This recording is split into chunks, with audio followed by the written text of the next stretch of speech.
Hello students, board exam तुम सब के लिए एक बहुत ही क्रूशियल एग्जाम है एंड तुम्हें पता है कि कुछ वीक्स में हमारे बोर्ड एग्जाम होने भी वाले हैं। तो डेफिनेटली आज मैं तुम लोगों को कुछ इंपॉर्टेंट टिप्स बताऊंगा, जिस टिप्स के बाद या जिस टिप को फॉलो करके तुम अपने बोर्ड एग्जाम में उतने मार्क्स ला सकते हो जितना तुम चाहते हो। यस, अब इस चीज़ को इम्पॉसिबल बिल्कुल मत समझना। जो टॉपर्स होते हैं या जो बच्चे अच्छे मार्क्स ला रहे हैं वो कुछ अलग नहीं करते, वो सिर्फ चीज़ों को एक ऑर्डर में करते हैं।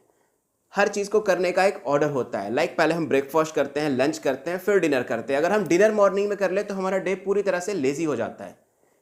तो उसी तरह से हमें स्टडी में भी एक रूल्स फॉलो करने पड़ेंगे, कुछ स्टेप्स फॉलो करने पड़ेंगे। अगर उन स्टेप्स को तुम फॉलो नहीं करते हो तो कहीं ना कहीं तुम्हें दिक्कत होगी guys. So I am Surya प्रकाश और आज मैं तुम लोगों को बताऊंगा कि कैसे एक प्रॉपर वे में एक कौन कौन सी चीज़ों को स्टेप बाय स्टेप करके तुम अपने बोर्ड एग्जाम में और अच्छे मार्क्स गेन कर सकते हो या फिर अपने डिजायर्ड मार्क्स को गेन कर सकते हो गाइस। सो अगर अभी तक तुमने इस चैनल को सब्सक्राइब नहीं किया है सो मेक श्योर सब्सक्राइब कर लो एंड अपने फ्रेंड्स के साथ शेयर कर लो guys. Let's start today's video title, how to study for the board exam in very short time. So किसी भी एग्जाम की प्रिपरेशन स्टार्ट करने से पहले, चाहे तुम्हारे पास बहुत ज़्यादा टाइम हो या वेरी शॉर्ट टाइम हो, तुम्हें अपने आप से दो क्वेश्चंस पूछने हैं।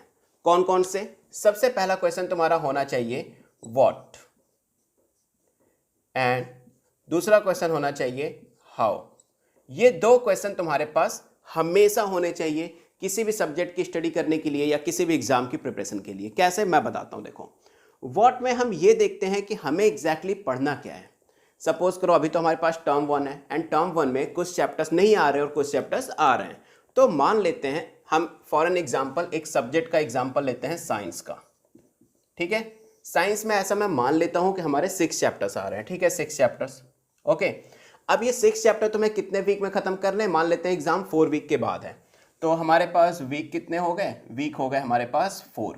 तो कहीं ना कहीं तुम्हारे माइंड सेटअप ऐसा होना चाहिए कि हमें 1 वीक में एक पूरा चैप्टर और दूसरा हाफ चैप्टर खत्म करना है, तभी तो ये सिलेबस फिनिश हो पाएगा। अदरवाइज हम मान लेते हैं कि 1.5 चैप्टर हमें पूरे एक वीक में खत्म करना है। तो ये होता है व्हाट, हमें क्या पढ़ना है। अगर तुम इससे ज्यादा पढ़ोगे, इससे कम पढ़ोगे, ओवरबर्डन हो जाएगा या हो सकता है हमारा सिलेबस ना कंप्लीट हो। दोनों ही केस में नुकसान तुम्हारा है। देखो, नुकसान से बचना है, बोर्ड में अच्छे मार्क्स चाहिए, तो हमें एक प्रॉपर शेड्यूल बनाना पड़ेगा सब्जेक्ट वाइज। और अगर तुम क्लास 10th में हो तो आई बटन पे जाकर देखो, मैंने ऑलरेडी वीक का प्लान दे रखा है सब्जेक्ट चैप्टर वाइज। तो एक तो ये चीज हो गई व्हाट, हमें क्या पढ़ना है। सेकेंड, हमें पढ़ना है हाउ, क्या पढ़ना है, कैसे पढ़ना है। अब तुम्हें वो बुक्स निकालनी है जो बुक्स तुम्हें ऑलरेडी थोड़ी बहुत पढ़ रखी है। तुम्हें सिर्फ और सिर्फ वही स्टडी करनी है जिस बुक को तुमने ऑलरेडी 1-2 पेज भी पढ़ रखा हो, दैट्स इनफ। उसी को हम पढ़ेंगे क्योंकि सारी बुक में सेम मटेरियल है और एनसीईआरटी तो हम बिल्कुल नहीं छोड़ेंगे गाइस। सो हाउ में हमें सिंपल सी चीज है, सबसे पहले हमें पढ़ना है एनसीईआरटी। कैसे करना है? तो एनसीईआरटी से स्टार्ट करना है। तो एनसीईआरटी के बाद हमें सिर्फ और ये करना है क्वेश्चन बैंक। कोई भी एक क्वेश्चन बैंक आप परचेस कर लो, लिंक मैंने ओसवाल का डिस्क्रिप्शन में दे रखा है, बेस्ट बुक है, बाय कर लेना। क्वेश्चन बैंक भी अगर तुम सॉल्व कर ले रहे हो, ठीक है, इजीली हो गया, देन उसके बाद एक सिंपल सी चीज आती है सैंपल पेपर। चलो, ये सारी चीजें मैं अभी आगे बताऊंगा। तो बेसिकली हमें इतनी सी चीजें बहुत अच्छे से स्टडी करनी है पहले स्टेप में, यानी ये था हमारा स्टेप नंबर 1। सो देखो, ये बहुत इंपॉर्टेंट है। स्टेप नंबर 2 बहुत ज्यादा इंपॉर्टेंट है, बहुत ज़्यादा। कैसे बहुत ज़्यादा इंपॉर्टेंट, कैसे मैं बताता हूँ। देखो क्या होता है ना, हमारे सिलेबस में कुछ चैप्टर्स होते हैं जो हमें पता होता है, सीबीएसई हमें बता के देती है कि इस चैप्टर से क्वेश्चन ज़्यादा आएंगे। लाइक सपोज करो साइंस का एग्जाम्पल लिया था, 6 चैप्टर्स आ रहे थे एंड 6 में से 3 चैप्टर्स का वेटेज ज़्यादा है, तो उन वेटेज वाले चैप्टर को हम पहले खत्म करेंगे। क्यों खत्म करेंगे? क्योंकि हमें पता है कि उनको खत्म करने से हमारे मार्क्स ज़्यादा आएंगे।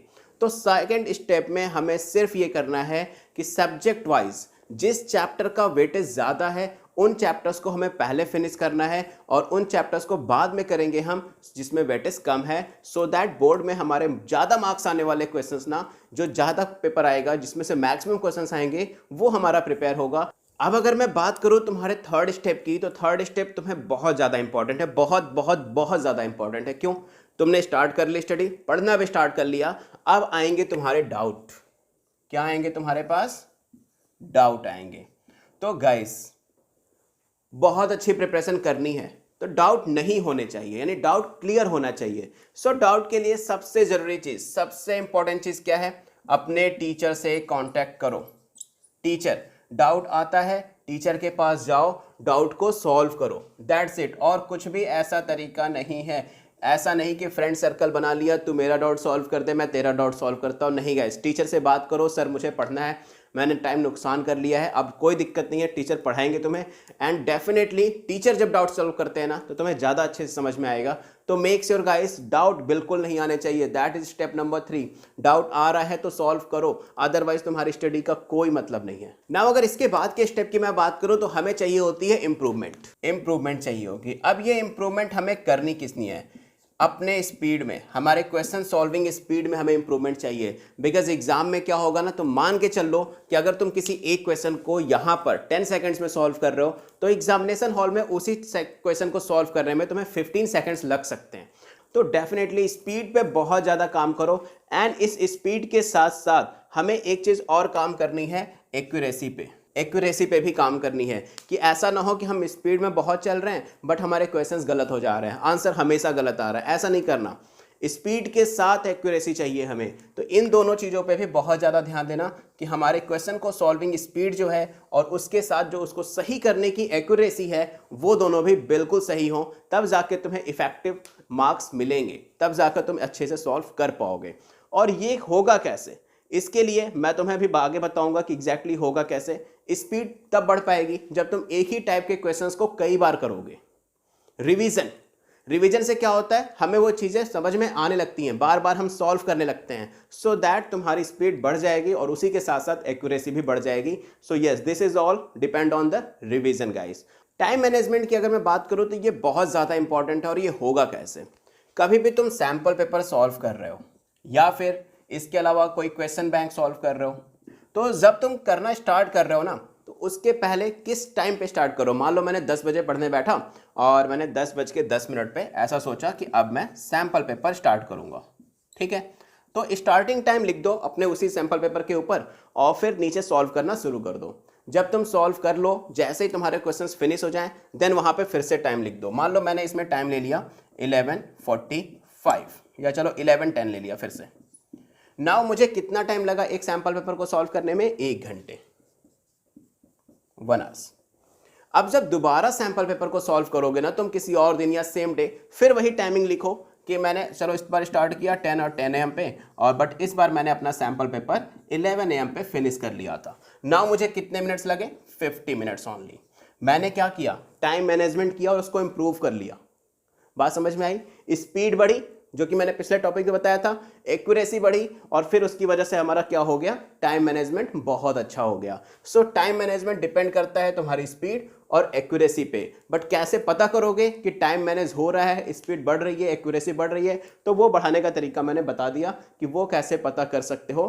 टाइमिंग लिखो, स्टार्टिंग टाइम और एंड टाइम। अगर ये दोनों लिख लेते हो तो डेफिनेटली तुम्हें पता होगा कि कहीं ना कहीं तुम इंप्रूव कर रहे हो या कहीं ना कहीं तुम्हारा टाइम अब ज्यादा कंज्यूम हो रहा है। और टाइम मैनेजमेंट तुम्हें जो मैंने फर्स्ट टॉपिक बताया था व्हाट एंड वाई वाला, अपना पूरा शेड्यूल बनाना पूरे मंथ का या पूरे वीक का, और कौन कौन से बुक्स उसमें पढ़नी है, किस दिन कौन सा चैप्टर पढ़ना है, जो कि मैंने ऑलरेडी आई बटन पे वीडियो दिया हुआ है, उसको देखकर उसके हिसाब से तुम्हारा टाइम मैनेजमेंट होना चाहिए। एंड टाइम मैनेजमेंट बहुत ज़रूरी है, अदरवाइज टाइमली तुम्हारा सिलेबस कंप्लीट नहीं होगा। And yes guys, board exam में उतने मार्क्स नहीं आ पाएंगे जितना तुम चाहते हो। एंड नाउ गाइस, अब वो फाइनल टाइम आ चुका है जब मैं तुम्हें एक समझ लो ब्रह्मास्त्र देने वाला हूँ। ये बताने वाला हूँ कि एग्जैक्टली अगर तुम अभी 70% पर हो तो कैसे इसको बूस्ट करके 90% प्लस पे आ सकते हो, या फिर वो बच्चे क्या एक्स्ट्रा करते हैं जिनके 90% प्लस आते हैं, वो क्या एक्स्ट्रा कर रहे हैं, हमसे कुछ ज़्यादा अच्छा कर रहे हैं क्या? तो यस, एब्सोल्युटली वो अच्छा कर रहे हैं। क्या कर रहे हैं वो मैं तुम्हें बताता हूँ। मैंने टोटल यहाँ पे 7 स्टेप्स बताया तुम्हें, टोटल 7 स्टेप्स, जिसमें से फर्स्ट वाला स्टेप्स अगर छोड़ दो कि तुम्हें क्या पढ़ना है, कैसे पढ़ना है, उस स्टेप को छोड़ दो, बाकी step number 2, step number 3, step number 4, step number 5 और स्टेप नंबर 6, ये पूरे 6 के 6 स्टेप्स तुम्हें रिवाइज करने हैं, रिपीट करने हैं। Yes guys, so all I mean कि जो हमारे पास रिवीजन होता है ना, ये बहुत ज़्यादा इंपॉर्टेंट है। और ये रिवीजन कैसा होना चाहिए? मल्टीपल होना चाहिए। मल्टीपल रिवीजन होना चाहिए।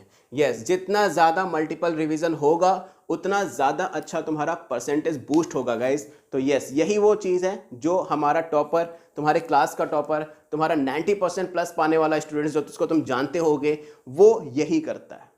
जितने भी चीज़ें मैंने बताई उसको नंबर ऑफ टाइम्स रिपीट करता है। सो एक काम कर सकते हो इसके लिए, पर डे में 1 आवर ऐसा निकालो जिसमें तुम पूरे दिन में जो भी पढ़ रखे हो उसको सिर्फ और सिर्फ क्या करना है, रिवाइज करना है।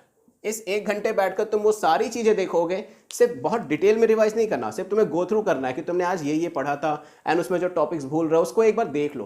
तो इतना करके बाद तुम्हें वो सिलेबस पूरा रेगुलर बेसिस पर रिपीट हो रहा है एंड डेफिनेटली फिर वो सिलेबस तुम्हें कभी नहीं भूलेगा और आई गारंटी कि तुम्हारे 90% से ज़्यादा स्कोर आ जाएंगे। So alright guys, this is all about getting the good marks in your board exam and in very short time guys। कम समय में कैसे स्टडी करके हम अच्छे परसेंटेज को गेन कर सकते हैं, ये मैंने आज तुम्हें बताया टोटल 7 स्टेप्स में। एंड इस स्टेप्स को सिर्फ देखना ही नहीं गाइस, जैसा कि मैं हर बार बताता हूँ, डू फॉलो इट। अगर फॉलो करोगे तभी सोचना कि तुम्हारी इतनी परसेंटेज आ सकती है, अदरवाइज कोई फायदा नहीं है। सो आई होप ये टिप्स तुम लोगों को बहुत अच्छी लगी होगी। So I am Surya Prakash, right now signing off. Keep watching Infallible Study because we are committed to excellence in education. Take care. Bye bye. And yes, don't forget to like, share and subscribe. ऐसे ही study tips के लिए, live classes के लिए make sure guys channel को subscribe जरूर कर